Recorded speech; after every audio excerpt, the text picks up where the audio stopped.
नमस्कार मंडळी. श्रावणातले रविवार पचवणं म्हणजे सोपी गोष्ट नाही, पण त्याच्यासाठी आपल्याकडे तडजोडसुद्धा आहेच. तेव्हा आज मी टोमॅटोचं सार, बटाट्याची कापं आणि वाफाळलेला भात ही मेजवानी आज केली.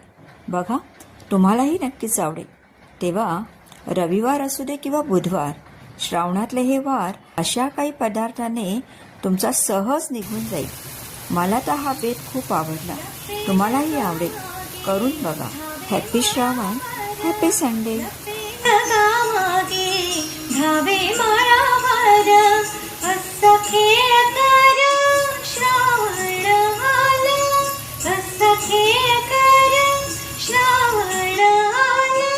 सृष्टीता सुखाची करिता पेरणी, सृष्टीता सुखाची करिता